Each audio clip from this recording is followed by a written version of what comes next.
Hiya, pals! Welcome to the Mouse Bytes podcast! Here we go!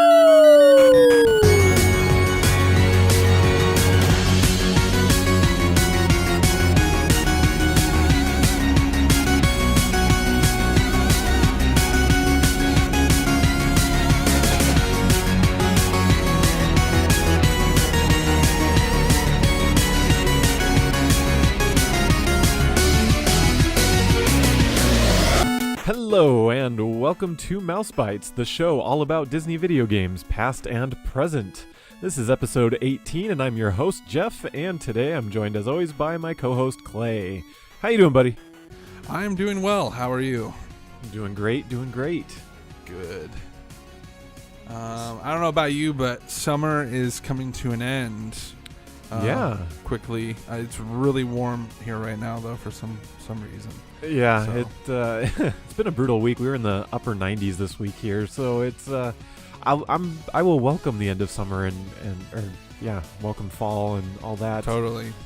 Yeah, me and my wife went camping over the weekend. We're like, it'll be fine. And then it was like 10 o'clock at night, and I'm just rolling back and forth in my tent. I can't fall asleep because I'm just too warm, and I was like, man, this sucks. So I don't know. The weather though is perfect for the game we're talking about today. It's almost like we're on an island battling pirates or something. Yeah, that kind of works out. It's a good summer game right here. This week we are covering Goof Troop for the SNES or SNES or SNES. Depending on what you want to call it, but Goof Troop.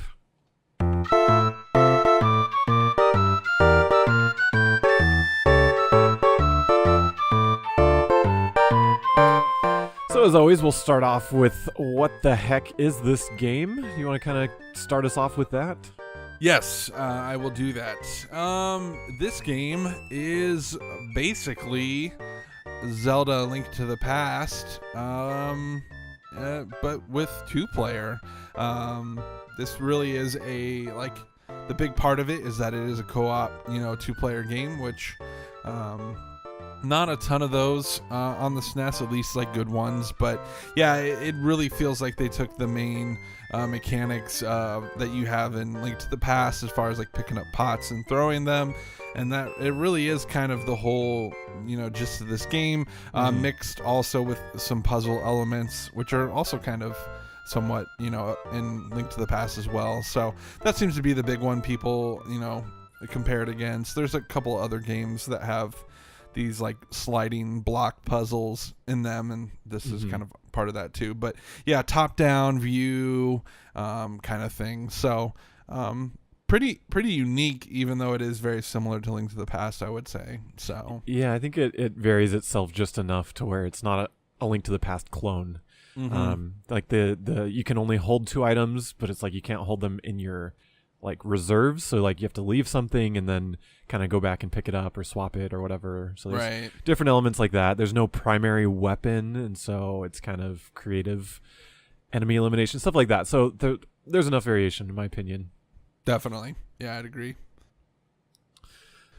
So yeah, this game was developed by Capcom. It was released in July 11th of 1993. So kind of like a midlife cycle Super Nintendo game. Interestingly enough, I think it was one of the last Disney licensed games of the Capcom Nintendo era. Not really much reason for that. I don't think. I've never really heard any story of a fallout between Nintendo and Capcom or anything like that. It was just what happened. Interestingly enough, was one of the first games designed by Shinji Mikami, who went on to direct Resident Evil, which came out in 1996. So just really 3 years after this. Big jump long there. between, between that game and this one, or this one and that one. Some other fun facts. Do you want to take those? Do you want me to keep going?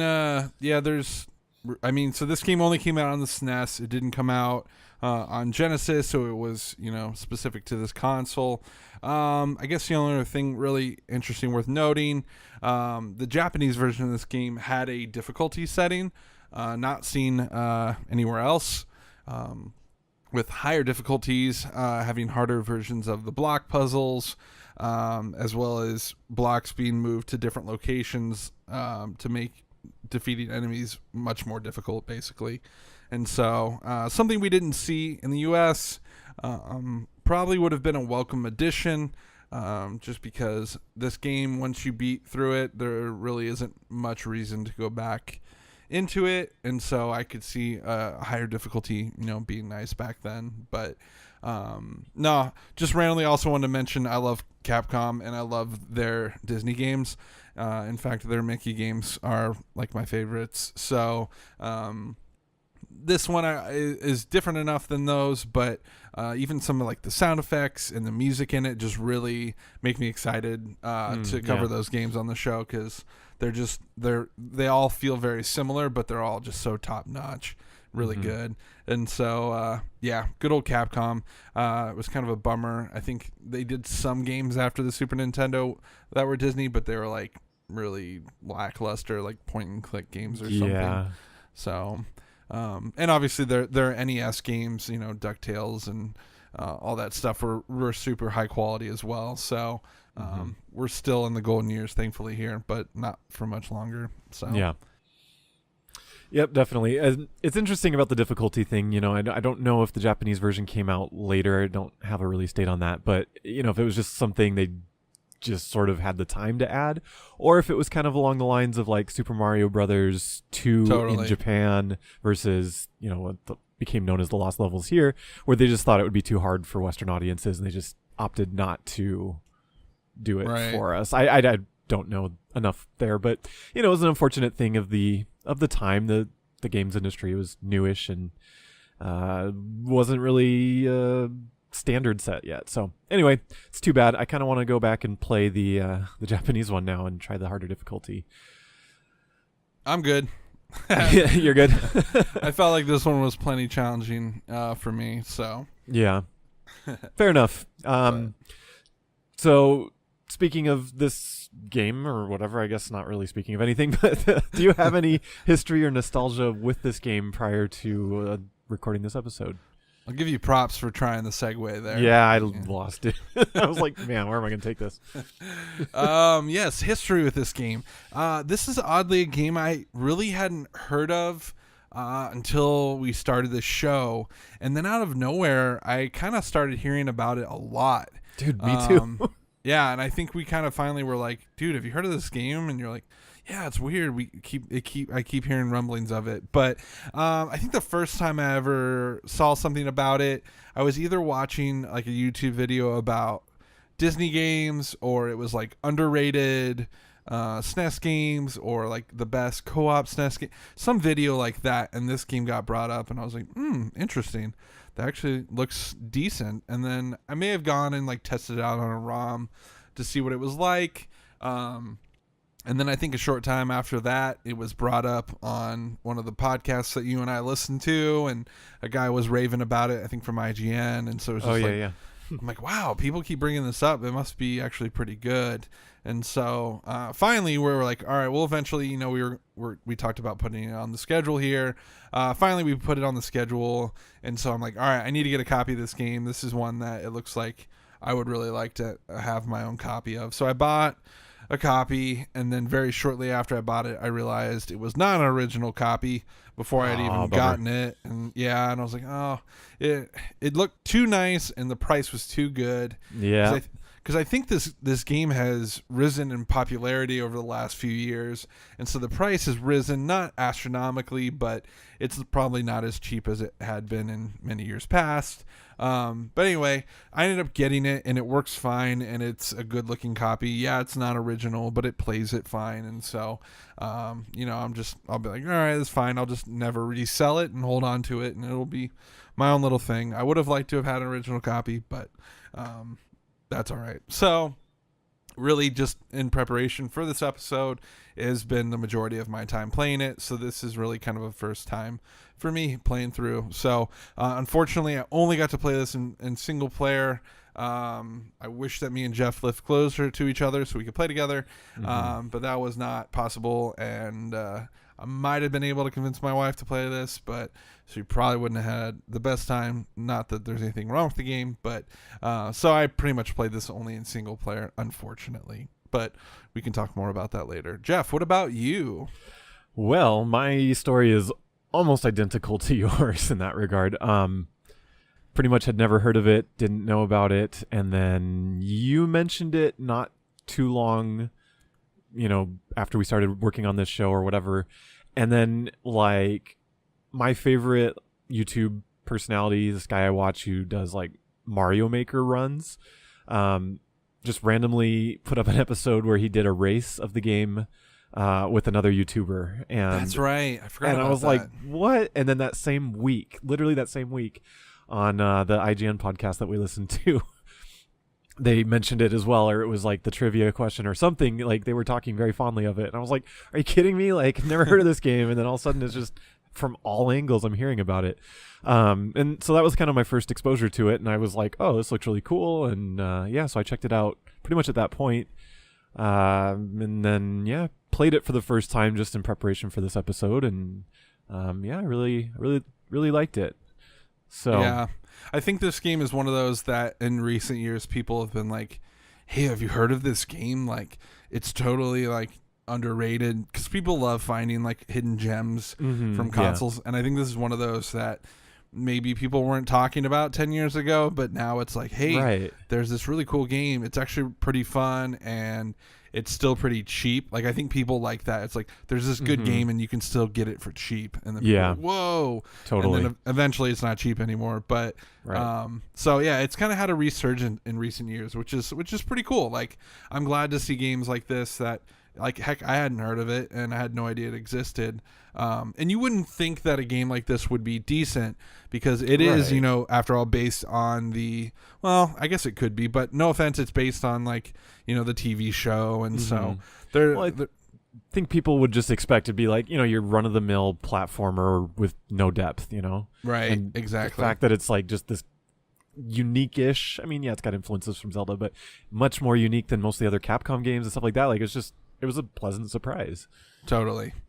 Yeah. So, I don't know. If you're listening to this episode and you've never played this game and you've listened this far, if this hasn't piqued your interest, I don't know what will, because I agree with Jeph. I think it is really unique, and you can draw parallels to other games. But really, when you look at it compared to most other licensed things like this, based on a cartoon from like Saturday morning or in the afternoon or whatever, I would say it's pretty unique on its own. So, it was fun. It was fun I was curious to see past the first couple areas, because that's really as far as I had taken it. So I was curious to see how in depth it would go. So totally.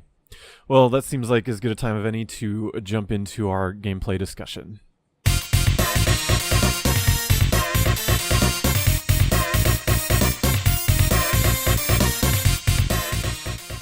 Alrighty, so for the gameplay discussion, as always, we will discuss the game's visuals, the audio, the actual gameplay, difficulty, and the story. So with that, we will kick it off with visuals. I'll go ahead and start off with that. The visuals of this game are great. I really like the kind of cartoony look of it. It is a great looking Super Nintendo game. Maybe not super advanced or super great, but considering time period and, it's the pre Donkey Kong Country pre-rendered era. It's got good looking sprites, good looking color palette. The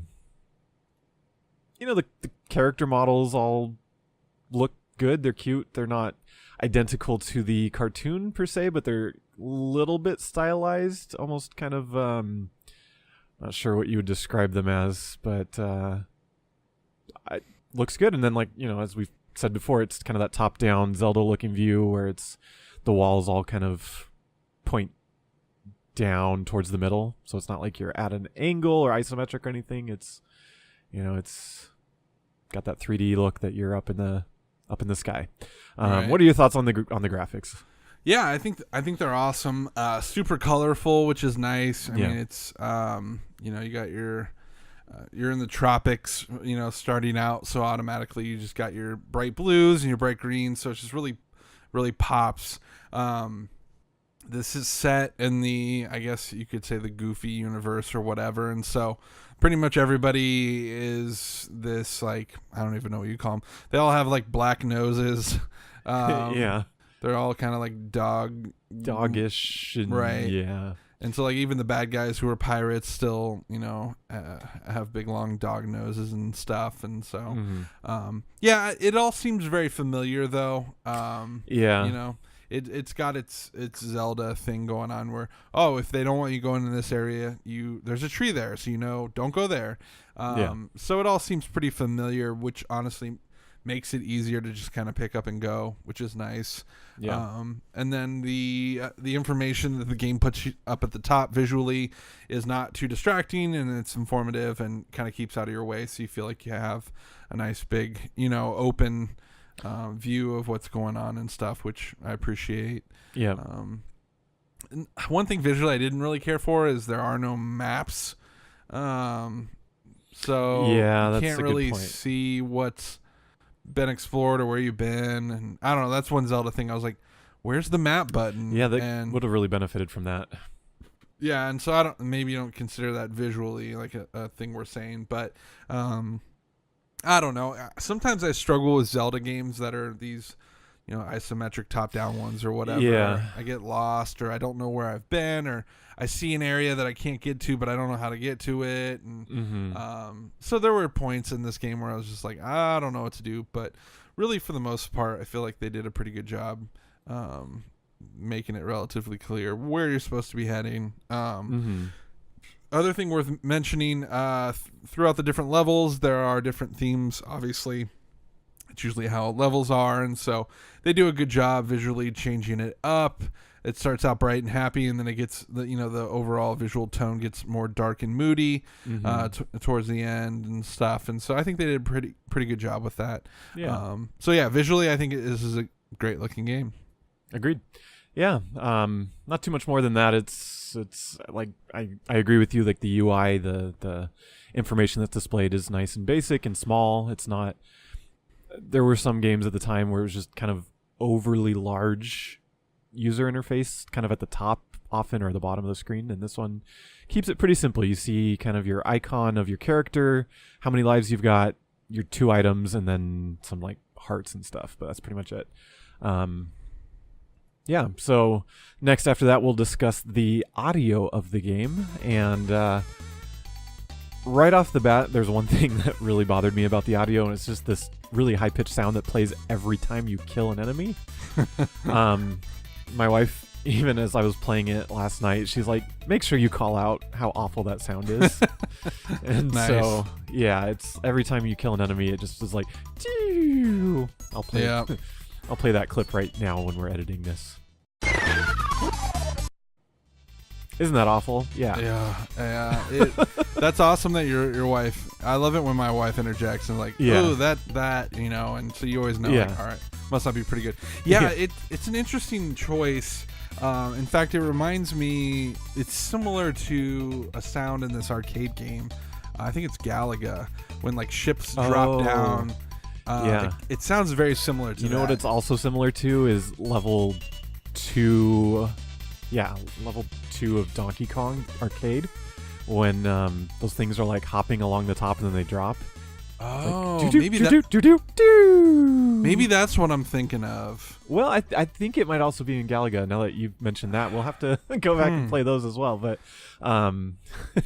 it's totally right. It's just obnoxious. It just plays way too often and is just like a shrill shrieking sound. Yeah. So, could have done without that.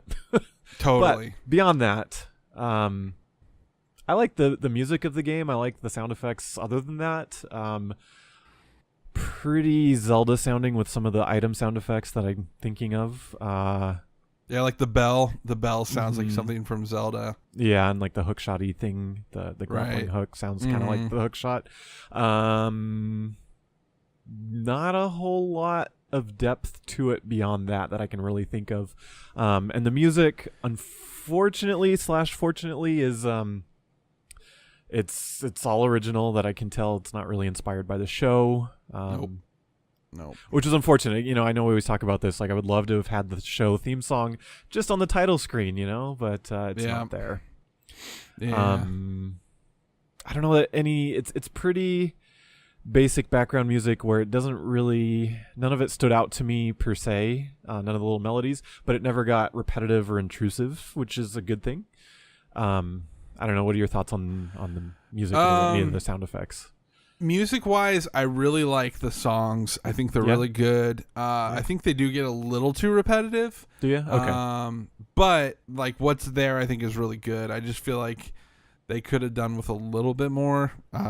Sure. Just for how the length of the levels and stuff. I felt like once you went to the next level, you didn't hear that song again, which was nice. Yeah. And there's different boss music and stuff, which was nice as well. So really, like I thought they were super catchy.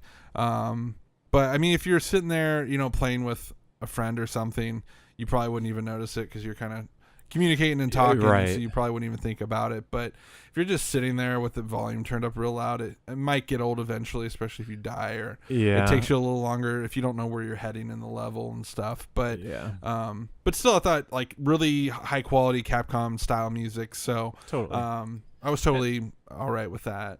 Yeah, I think maybe is that I didn't really get to the later levels when I was playing, and the puzzles I saw in playthroughs like get much harder the further you get. Right. So when you're just there trying to solve a single puzzle, it I could see it getting kind of redundant. So yeah, because I kind of zipped through the first 2 levels and then I died, got a game over, and I was like, okay, well, I've got the gist of this, but so yeah. As far as sound effects go, outside of the one you're talking about, I think the rest of them are pretty brilliant, actually. Which is another testament, I think, to Capcom. Like the little trumpet sound that plays when you get extra lives or extra continues are like super epic, and even just like the level select screen, or the option select at the beginning when it has like these beeps and boops that are just really iconic and just feel, I don't know, they just make me feel super nostalgic for quality SNES games. So honestly, I think some of the best sound effects we've had in games in a while, outside of the enemy killing sound, I would say. So. Yeah, no, I think that's totally fair, and I agree. But beyond that, not super deep. So there we have it with the audio. So next is the gameplay / difficulty. As we've mentioned already and at the top of the show, that the gameplay is pretty much Zelda-esque, walking around a top-down 2D area and solving little block sliding puzzles for the most part. There's some keys, and I don't want to call it like maze elements. There's never really anything that's a maze, but sort of in the grander scale of the area, it's kind of like knowing which screen to go to next in the order that you need to.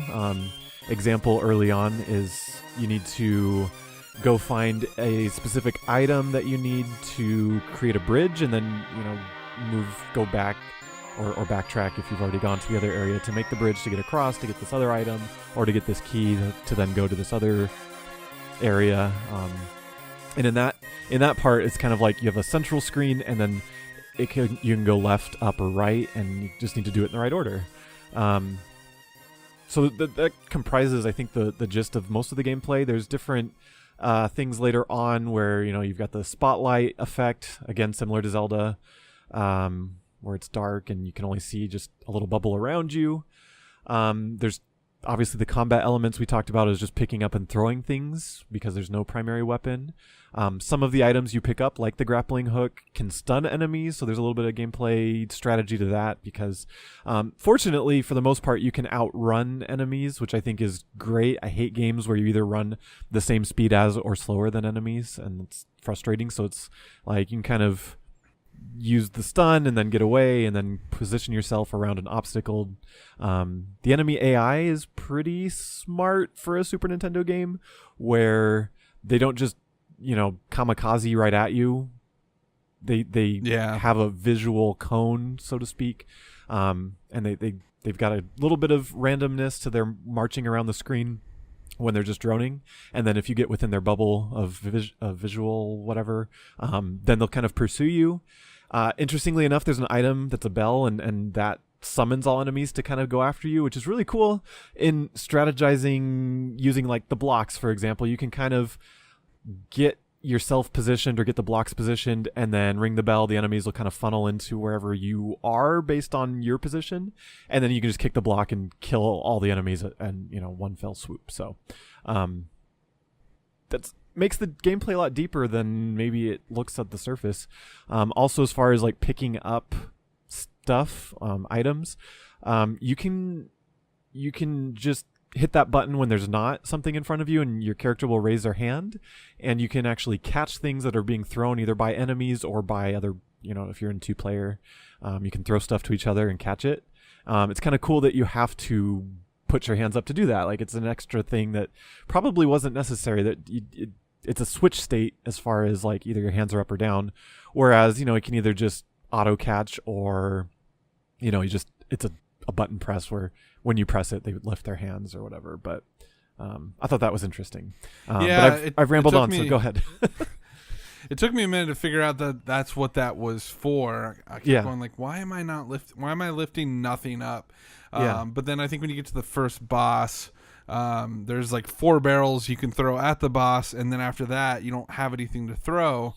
Mm-hmm. And so at that point, I'm like, well, I got to get more barrels somehow. And so eventually I realized, if I can catch them. But it took me a minute to figure that out. But I did think that was a cool option.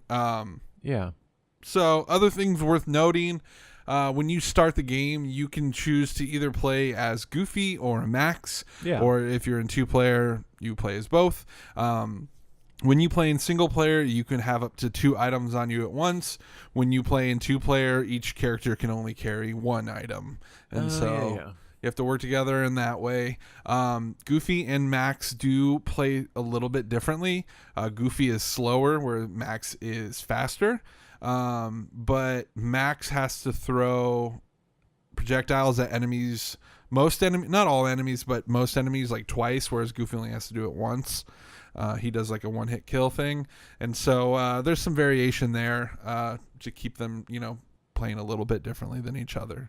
But I thought that was kind of neat that one's faster than the other, but one, is a little more difficult to kill. Weaker, Right. But I mean, if you play 2-player, you can literally just have one of them stand there with a hook shot, stunning the person, while the other one goes and gets a barrel and comes over and just knocks them out, And so I feel like 2-player just makes it way more approachable and more strategic and stuff. So the hook shots are pretty cool because you can shoot across gaps, but then it like latches onto the hooks, therefore using your hook shot, and then you can walk across the rope that is permanently kind of stuck there.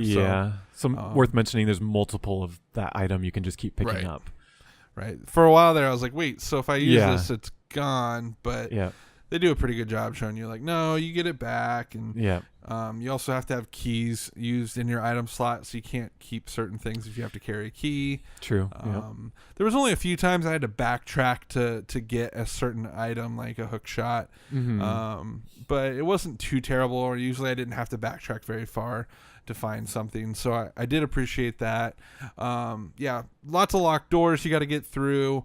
Some of them that are just things locked behind puzzles, where you have to move these cubes around by kicking them, and then eventually after you press all the levers, it opens up the door and you move on to the next part. And so those get increasingly more difficult. There's more projectiles being shot at you, or there's bad guys around that can also kick the tiles and squares around, which can become frustrating. Sometimes you just have to, you got to leave and just reset the puzzle and come back. And so there's some good variation there.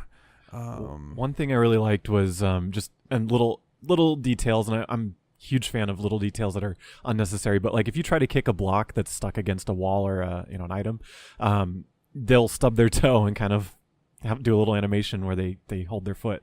So, completely unnecessary, but just those little things add a lot, in my opinion. Totally. Let's see. I'm trying to think of what else. So there's a variety of weapons. There's a candle later that helps light up in certain dark areas. It makes the area bigger. There's a shovel that you can dig for, health and things. I didn't really use that a whole lot, but another interesting thing is fruit that you collect gives you additional hearts for to take hits. Hit points, yeah. Right, but if you collect enough of them, it gives you an extra life. Yeah. But then resets your hit points back to 0. And so it makes for kind of an interesting risk reward setup where it's like, well, do I want an extra life or do I want to run out, have 0 hit points now?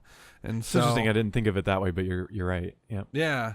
And so it's a little different. I'm not really used to seeing that. No. But kind of a cool idea, I guess.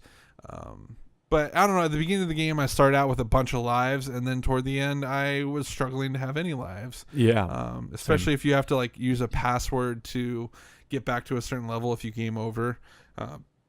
So then once you password back in, you have no additional continues or lives. Or you might have a couple lives, but yeah, as far as continues go, I don't think you start out with any. You have to collect new ones. So it makes for an interesting. Trying to figure that out. But difficulty-wise, it does get challenging, I would say, especially on your own. Because I just don't think this game was fully designed to be played by yourself. I think with 2 people, it's a lot more realistic that you could play through it. But on your own, I think, I don't know. I struggled. I think we both got our first game overs on the world level 2 boss. Yeah. And so... I think from there it does get a bit harder, but if you play it and you start to learn where things are and what puzzles do what, I could see it becoming a lot easier, in the long run. Yeah, you can kind of fly through it. But yeah, some of the later puzzles, which again, I didn't play, but watching a long play, you're still trying to solve the puzzle while watching it. And some of those look really hard, some of the late game ones. So, classic block sliding and, slide this one to this position so that you can then slide another one next to it so it doesn't go all the way against the wall and things like that type of puzzle. So yeah, and some of the variations of enemies towards the end become much more difficult in my opinion, and in certain parts they just don't really equip you with any projectile potted plants to throw and stuff. And it just becomes have to avoid the enemies. Right, it becomes a struggle at times. I got a little frustrated a couple times, but overall, not terrible. So, I mean, I'd put it maybe above halfway as far as difficulty spectrum goes. Yeah, I'd say that's fair. The bosses are relatively generic, and you just pick things up and throw them. But, I mean, like I said, we both came over it on boss 2, and so, but I think a good difficulty is a good challenge. I think the more you play it, though, I think the easier you'll have, especially in one player. I think it ups the challenge a little bit. So totally. Yep. Anything else on the gameplay? Anything else there from you? I think I've pretty much said my bit on that. I think we hit everything. It's relatively basic. Especially toward the end, not toward the end, but yeah, I think that's good. I know what you meant. So next we'll just touch on the story. The game does have a little bit of a story. It's a little silly, but it works. It's classic Disney video game story. You want me just to kind of read through this story? Yeah, let's hear it, buddy. Might as well. All right. So, on a great day for fishing in Spoonerville, Goofy and his son Max go out to the sea. While fishing, they see a huge pirate ship heading towards Spoonerville, with Pete and PJ kidnapped. Goofy tries to catch up with the ship, but doesn't succeed until the ship lands on the pirates' island. Upon landing on the island and defeating a group of pirates, Goofy and Max learn that the pirates have mistaken Pete for their captain, Keelhaul Pete, who had been swallowed by a whale a long time ago. As Goofy and Max explore the island and are fighting pirates, Pete and PJ keep up the misconception as Pete enjoys being the Pirate King, which, to be fair, that sounds like what something Pete would do. Yep. Eventually, Goofy and Max reach the pirate ship and see what appears to be Pete.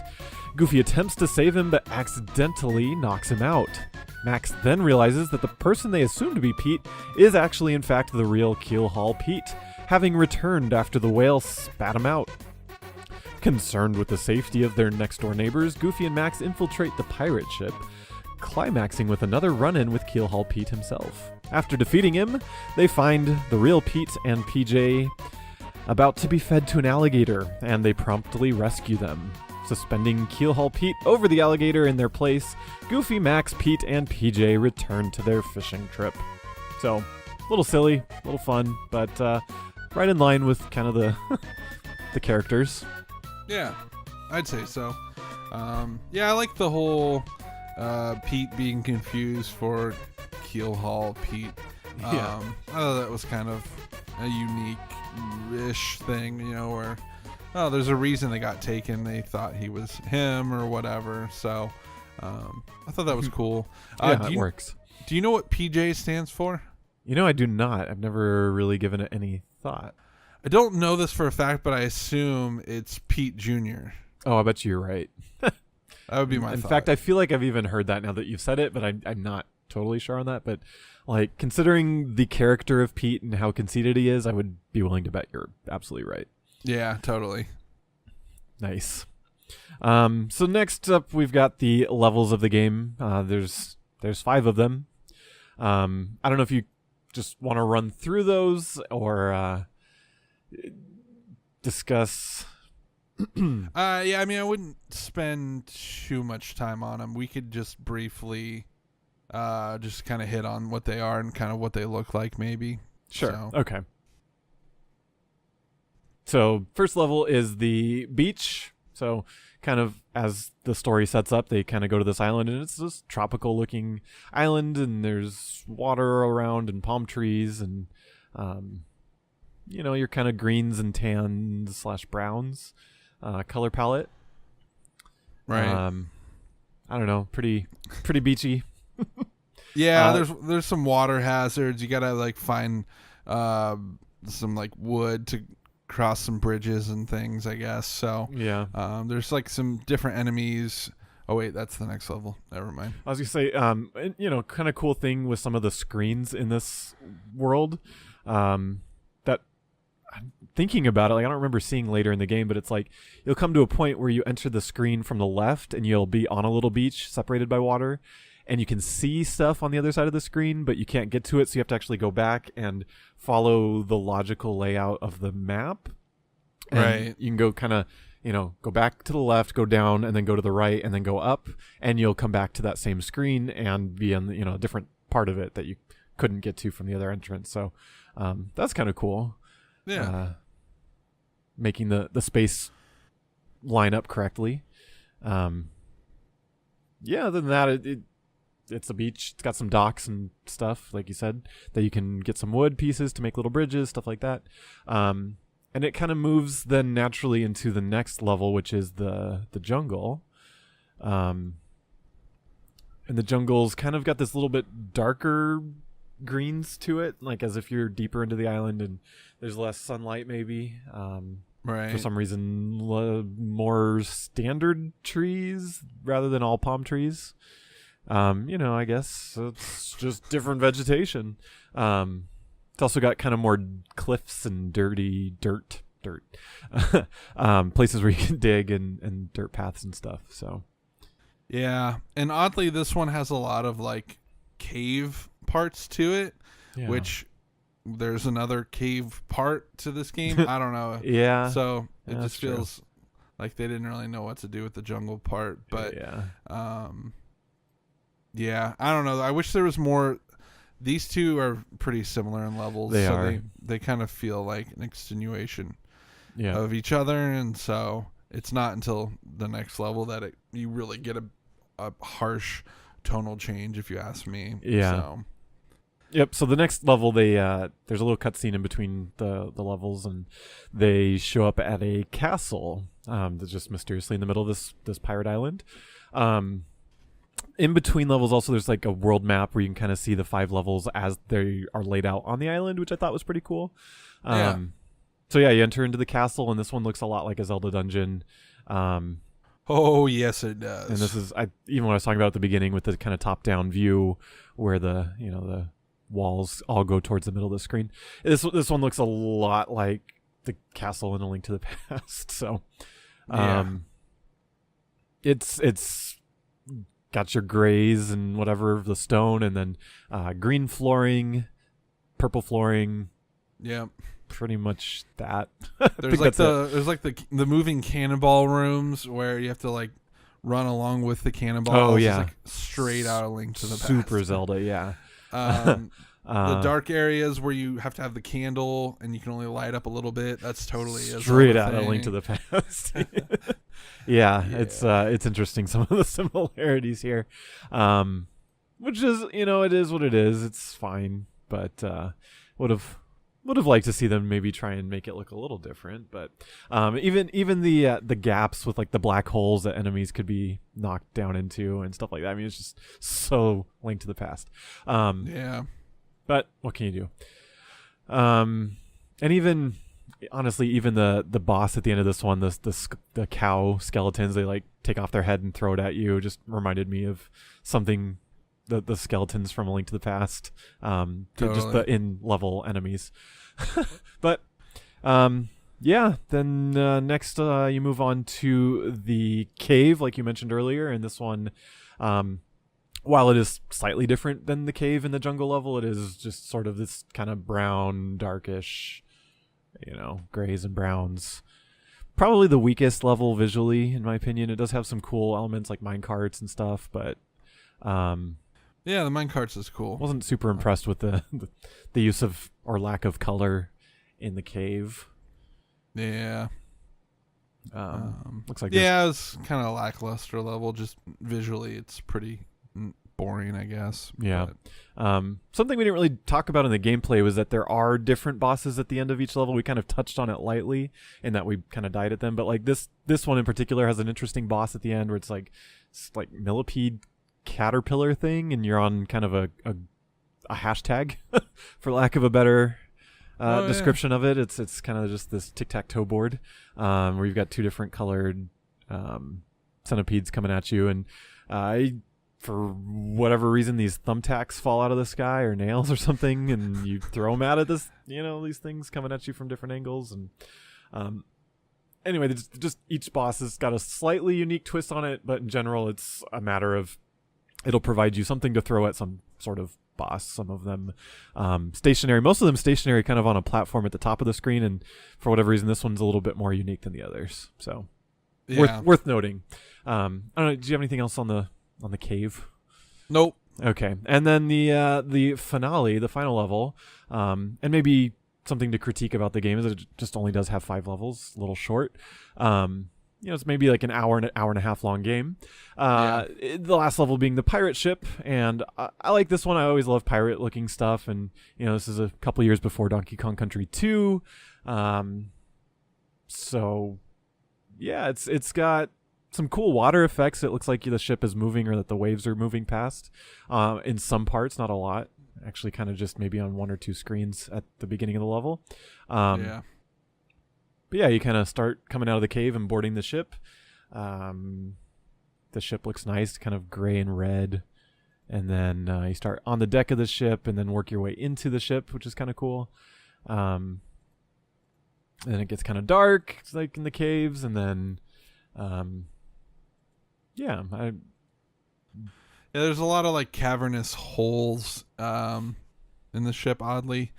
There's one room that's really unique in that there's these holes in the floor, which isn't unique, and then like the holes shift, and so you have to like be careful because they'll shift back, and all of a sudden you'll be standing over a hole.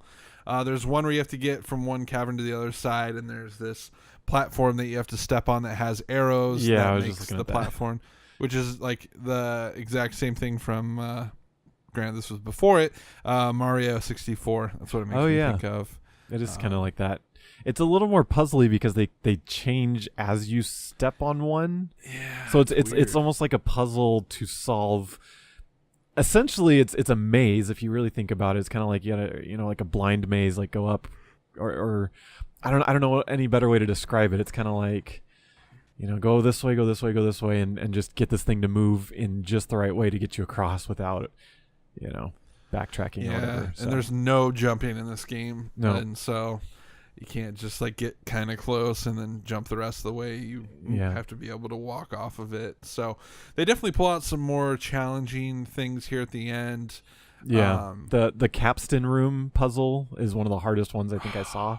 Not one that I played, but one that I watched. Like I said, one of my favorite YouTubers, he spent forever on that part, and it was just like, oh man, that looks. And I couldn't like I said, like even though I wasn't playing, I was still trying to look at the solution. Like, okay, well I would put this one here, this one here, this one here, but I couldn't figure it out any quicker than he could. So it's a tough one. Yeah, when I looked on Game Facts, it had its own like how-to article that was just how to do that last one, and so. It must be pretty difficult if people made their own guides for just that one puzzle. Yeah. So, it's pretty crazy. So yeah, that's pretty much it. Like that's all the levels, and then as we said, it ends with you finding out that Keelhaul Pete is the real Keelhaul Pete. He's back from the belly of the whale.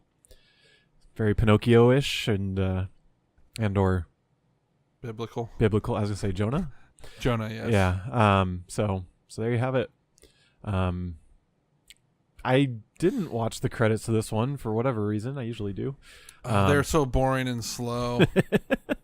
They do one of those things where like they like show footage of you or like of the game, and then they like pause on a villain. But there's like 15 to like 25 seconds of footage before it pauses and tells the name of each enemy. And I got through like 2 of them, and I was like, I can't watch this.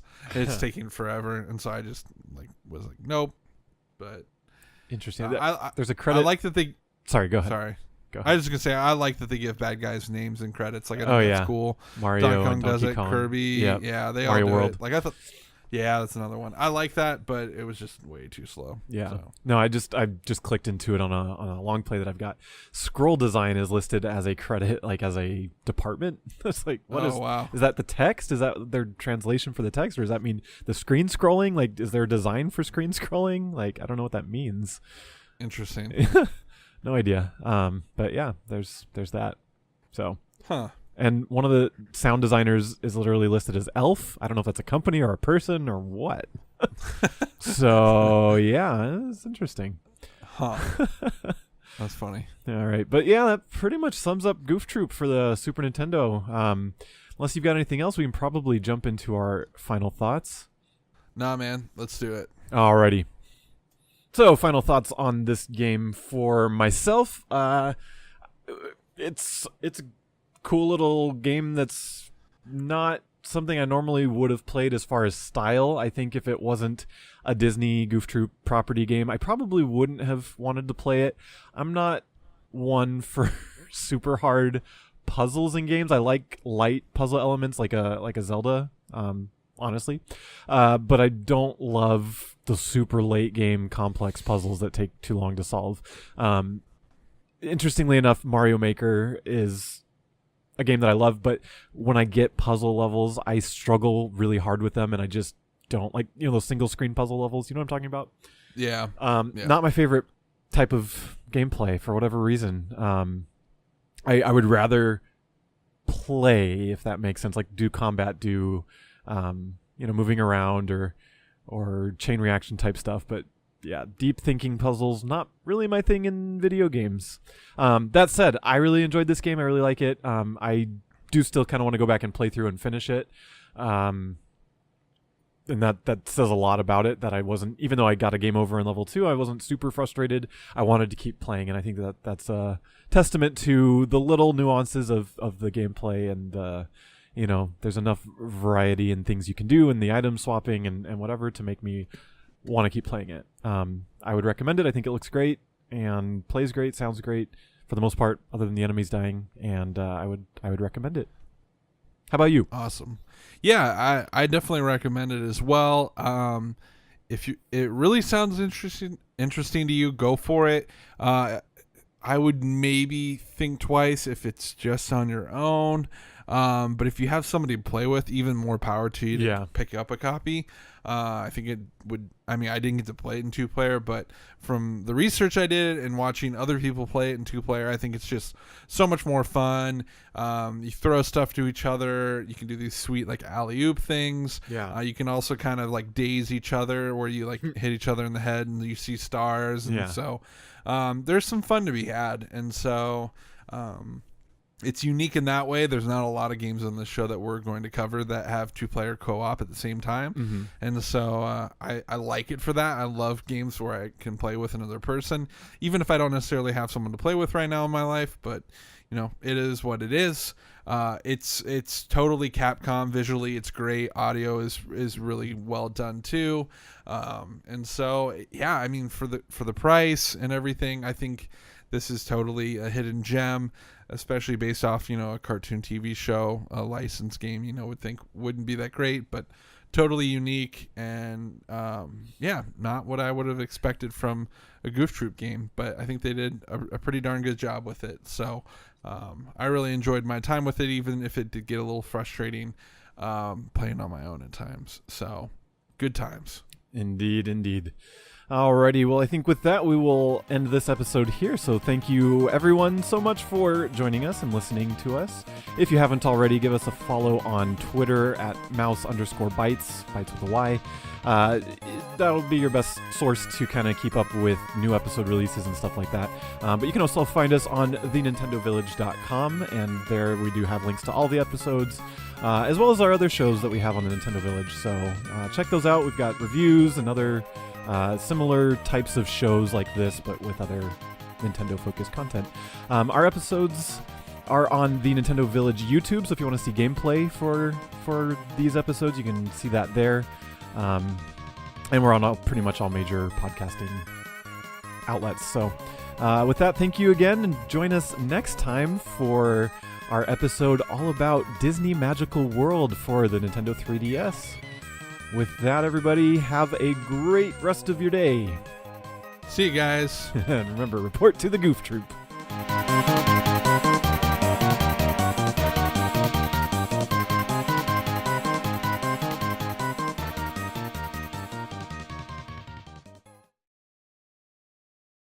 Thank you so much for watching. Be sure to subscribe, check out some of our other videos, and visit thenintendovillage.com, your home for everything Nintendo.